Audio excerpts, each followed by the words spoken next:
Donc maintenant nous voyons le chapitre qui suit. C'est Babun ayusalli rajulu wa huwa haqinun. Le chapitre, est-ce qu'il est autorisé pour une personne de prier lorsqu'il ressent une envie pressante d'aller aux toilettes? Depuis le début, nous avions dit que Imam Abu Daoud, dans son livre, il respecte un certain ordre chronologique. Ces chapitres ne sont pas dans le désordre. Dans d'autres livres, tels que le Tirmidhi Sharif, surtout par exemple, les chapitres, c'est un petit peu dans le désordre. C'est de temps en temps, il parle de quelque chose, et ensuite il parle d'autre chose qui, à l'origine, se fait en premier. Mais Imam Abu Daoud, il a essayé de faire tout dans un certain ordre chronologique. Mais ce chapitre-là, selon Mufti Aqil, il considère que ce chapitre-là n'a pas lieu d'être. C'est un chapitre que l'on aurait dû mettre dans le chapitre des toilettes qu'on a déjà vu, ou le chapitre sur la prière que l'on n'a pas encore commencé. Mais apparemment, il n'a pas sa place dans le chapitre sur le wudu. Mais étant donné que les hadiths sont là, donc nous allons les traiter. Alors, est-ce qu'il est autorisé de faire le wudu lorsque on est en état de haqin? Haqin, c'est quoi? C'est la personne qui a une envie pressante d'aller aux toilettes et il ne va pas. Il est en train de se recroqueviller, de se plier en quatre pour que ce qu'il a envie de faire ne sorte pas, mais il ne va pas aux toilettes. Et haqin, là c'est la personne qui se retient pour ne pas aller uriner. Il y a un autre terme en arabe qu'on appelle haqib, avec un B. Et là, c'est la personne qui se retient pour ne pas aller à la selle.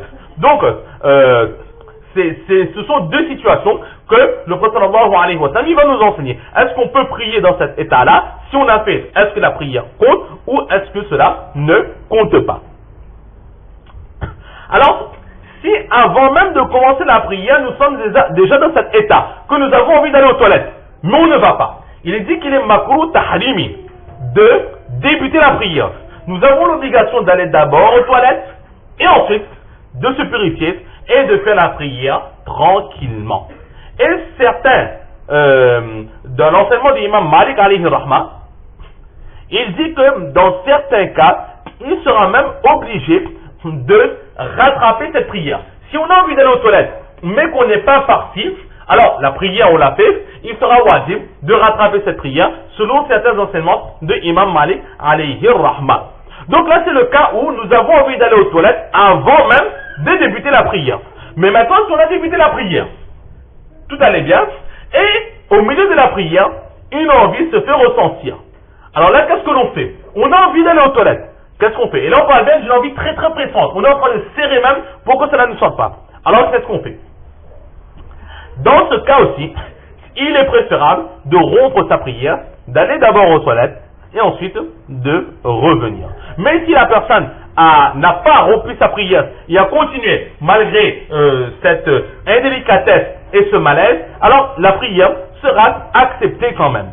Et selon certains enseignements de Imam Tirmidhi alayhi rahma, on peut comprendre que si on a envie d'aller aux toilettes avant de débuter la prière, ne pas commencer la prière, aller d'abord aux toilettes comme on a dit. Mais si nous sommes au milieu de la prière et qu'une envie se fait ressentir, alors ne pas se presser pour rompre la prière. On essaie de la terminer du mieux que l'on peut. Pourquoi? Parce que dans le Coran, Allah dit La tubtilu a'malakum. Ne détruisez pas, ne rompez pas, n'anéantissez pas vos actes vertueux. Donc de ce fait, on essaie de protéger la prière tant que possible. Maintenant, si l'envie se fait trop pressante, là nous allons rompre la prière et nous allons aller aux toilettes en premier. Et ensuite, nous allons rattraper cette prière que nous avons rompue. Maintenant, pourquoi est-ce que cela est interdit d'accomplir la prière lorsque nous avons envie d'aller aux toilettes? Alors, Ibn al-Arabi, dans le commentaire de Tirmidhi Sharif, il dit que certaines personnes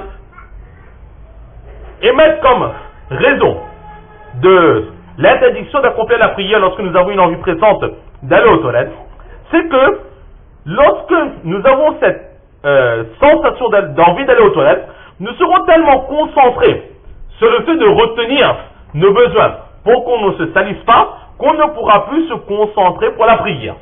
Étant donné qu'il n'y aura plus de concentration, et la concentration est quelque chose de primordial, de très nécessaire de la prière. C'est pour cela qu'on va aller d'abord aux toilettes, et ensuite tranquillement on va revenir, et là on pourra se concentrer pour la prière, et nous avons déjà tous eu un peu de cette expérience, que quelle est notre situation si on ne va pas aux toilettes, et une fois qu'on a accompli nos besoins, alors quelle sérénité est-ce que l'être humain il retrouve? Imam Ahmad ibn Hanbal, alayhi rahmat, lui il dit que l'interdiction d'accomplir la prière dans cet état-là, c'est tout simplement que la personne est en état d'impureté entre guillemets. C'est-à-dire que l'impureté, nos excréments, nos urines, ils sont au début, ils sont de leurs estomacs. Et ensuite, ils vont respectivement dans les intestins et dans, on va dire, la bourse pour l'urine.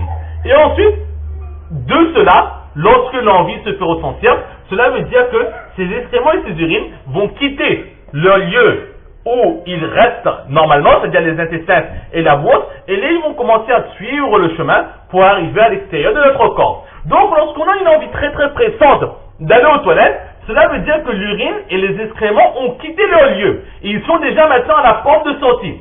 Ils se sont déplacés et ils sont arrivés à la porte de sortie. Et là, Imam Ahmad ibn Hanbal, il dit que si quelqu'un, par exemple, fait la prière, ses vêtements sont purs, il a le wudu, mais dans sa poche, par exemple, il a un bocal d'urine. Un bocal d'urine qu'il a dans sa poche. Par exemple, il est parti au laboratoire pour faire un test d'urine. Maintenant, le docteur dit de ramener les urines directement. Ou bien, par exemple, il fait à sa maison, dans un gobelet, dans un récipient, le test d'urine. Maintenant, il doit aller déposer au laboratoire, mais en passant, il va d'abord faire sa prière à la mosquée. Il oublie d'enlever cette fiole d'urine de sa poche, il accomplit la prière, alors cette prière ne sera pas acceptée. Imam Abu Hanifa aussi est de cet avis, Imam Ahmad ibn Hanbal, il est lui aussi de cet avis. Pourquoi? Parce que lorsque l'on fait la prière, nous n'avons pas l'autorisation, même si nos vêtements ne sont pas impurs, mais nous n'avons pas le droit de porter des impuretés sur nous. Par exemple, nous avons un gros sac dans lequel il y a des impuretés, on met sur notre tête pour accomplir la prière, cela aussi ne sera pas autorisé. Nous n'avons pas le droit d'avoir à notre possession des impuretés au moment d'accomplir la prière. Et Imam Ahmad ibn Hanbal dit que la personne qui a envie d'aller aux toilettes, mais il est exactement comme cette personne. Parce que normalement, notre corps à l'intérieur, il est rempli d'impuretés. Mais pour chaque impureté, Allah il a mis un lieu précis. Mais lorsque nous avons envie d'aller aux toilettes, ces impuretés ont quitté ce lieu précis et maintenant ils se sont déplacés et ils sont aux portes de la sortie. Et c'est exactement comme si que nous avons une fiole d'urine dans notre poche, là aussi nous avons une fiole d'urine à l'extrémité de nos organes, de nos parties privées. C'est la même chose pour Imam Ahmad ibn Hanbal, c'est pour cela qu'il dit carrément que si on va dans cette logique-là, la prière même ne sera pas acceptée si on accomplit la prière dans cet état-là. Là c'est l'opinion d'Imam Ahmad ibn Hanbal.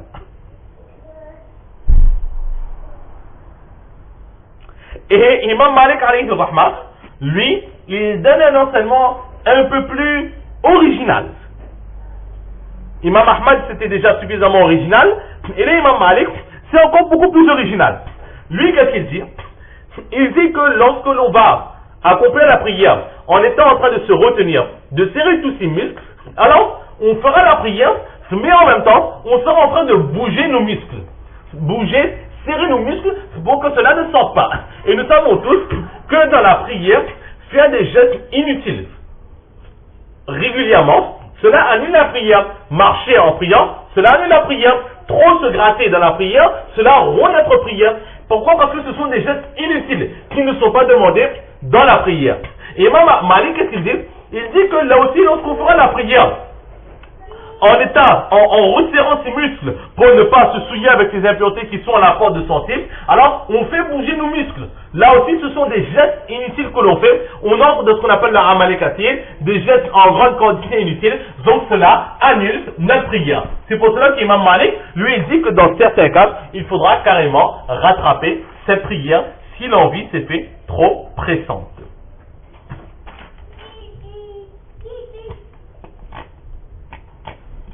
Donc voilà les divergences d'opinion quant à cette règle. Maintenant nous voyons très rapidement les hadiths. وبه قال حدثنا أحمد بن يونس قال حدثنا زهير قال حدثنا هشام بن عروة عن أبيه عن عبد الله بن أرقم أنه خرج حاجا أو معتمرا ومعه الناس وهو يؤمهم qu'Imam Abu Daoud rapporte de Ahmad ibn Yunus, qui rapporte de Zuhair, qui rapporte de Hisham ibn Urwa, qui rapporte de son père, qui rapporte de Abdullah ibn Arqam, qui dit que Abdullah ibn Arqam, radiallahu ta'ala, il était une fois sorti pour le pèlerinage ou pour accomplir le Umrah. Il était en voyage. Et il était le chef de groupe. Avec lui, il y avait d'autres personnes. Et Hazrat Abdullah ibn Arqam, radiallahu ta'ala, c'était lui qui était le imam de ce groupe. À chaque fois qu'il y avait des prières à faire, c'était lui qui présidait la prière. Mais qu'est-ce qui s'est passé? Pendant le voyage, une fois, avant, c'est-à-dire au moment de la prière du matin, la prière de Fajr, Hazrat Abdullah ibn Arqam, il s'est levé, il a commencé à faire la prière, c'est lui l'imam. Et puis au milieu de la prière, tout de suite, il s'est arrêté, il dit, que parmi vous, quelqu'un prenne ma place. Et ensuite, tout de suite, il est parti aux toilettes. Alors là, il va donner l'enseignement, un hadith. Ou bien cet enseignement, il a donné avant d'aller aux toilettes, de façon à ce que les gens ne tombent pas dans l'incompréhension, ou bien l'envie est tellement pressante que lorsqu'il est revenu, il a expliqué son geste. Il a entendu, il dit que j'ai entendu le prophète sallallahu alayhi wa sallam dire, lorsque parmi vous quelqu'un a envie d'aller aux toilettes, et que la prière a déjà débuté, malgré cela, ne pas aller vers la prière, mais aller tout d'abord aux toilettes. Là, c'est l'enseignement, et nous comprenons très rapidement à partir de ce hadith les explications que nous avons données. Maintenant, une petite parenthèse que l'on verra de la prière dans le chapitre c'est la prière. Effectivement, si par exemple l'imam, il est en train de faire le imam, et que son wuzu s'est cassé, ou qu'il doit rompre sa prière, alors ne pas rompre la prière de tout le monde.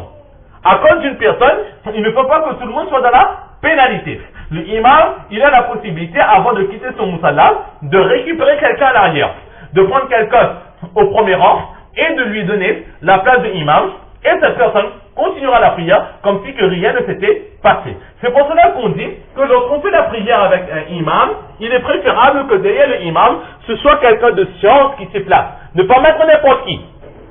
Pourquoi? Parce que comme certains de nos professeurs nous expliquaient en rigolant, imaginons que le imam, il doit, son wuzu par exemple, s'est cassé, maintenant, il doit mettre quelqu'un pour le remplacer. Si la personne de derrière lui-même ne comprend pas, ne sait pas comment faire, ou bien ne sait même pas comment faire la prière, eh bien la prière de tout le monde sera annulée inutilement. Ou bien si la personne, il est capable de faire la prière, mais il ne connaît pas ce massacre où l'on peut, l'imam peut se faire remplacer par quelqu'un qui se tient derrière lui, alors imaginons que l'imam prenne sa main pour l'amener devant, alors cette personne croit que l'imam va lui faire quelque chose, et là il commence à se débattre, il commence à se disputer avec l'imam, et là ça va faire beaucoup de bruit inutilement de la mosquée. C'est pour cela que derrière l'imam, toujours mettre quelqu'un de science, de façon à ce que quoi qu'il arrive, cette personne sera là comme route sous quoi, et protégera la prière des autres personnes.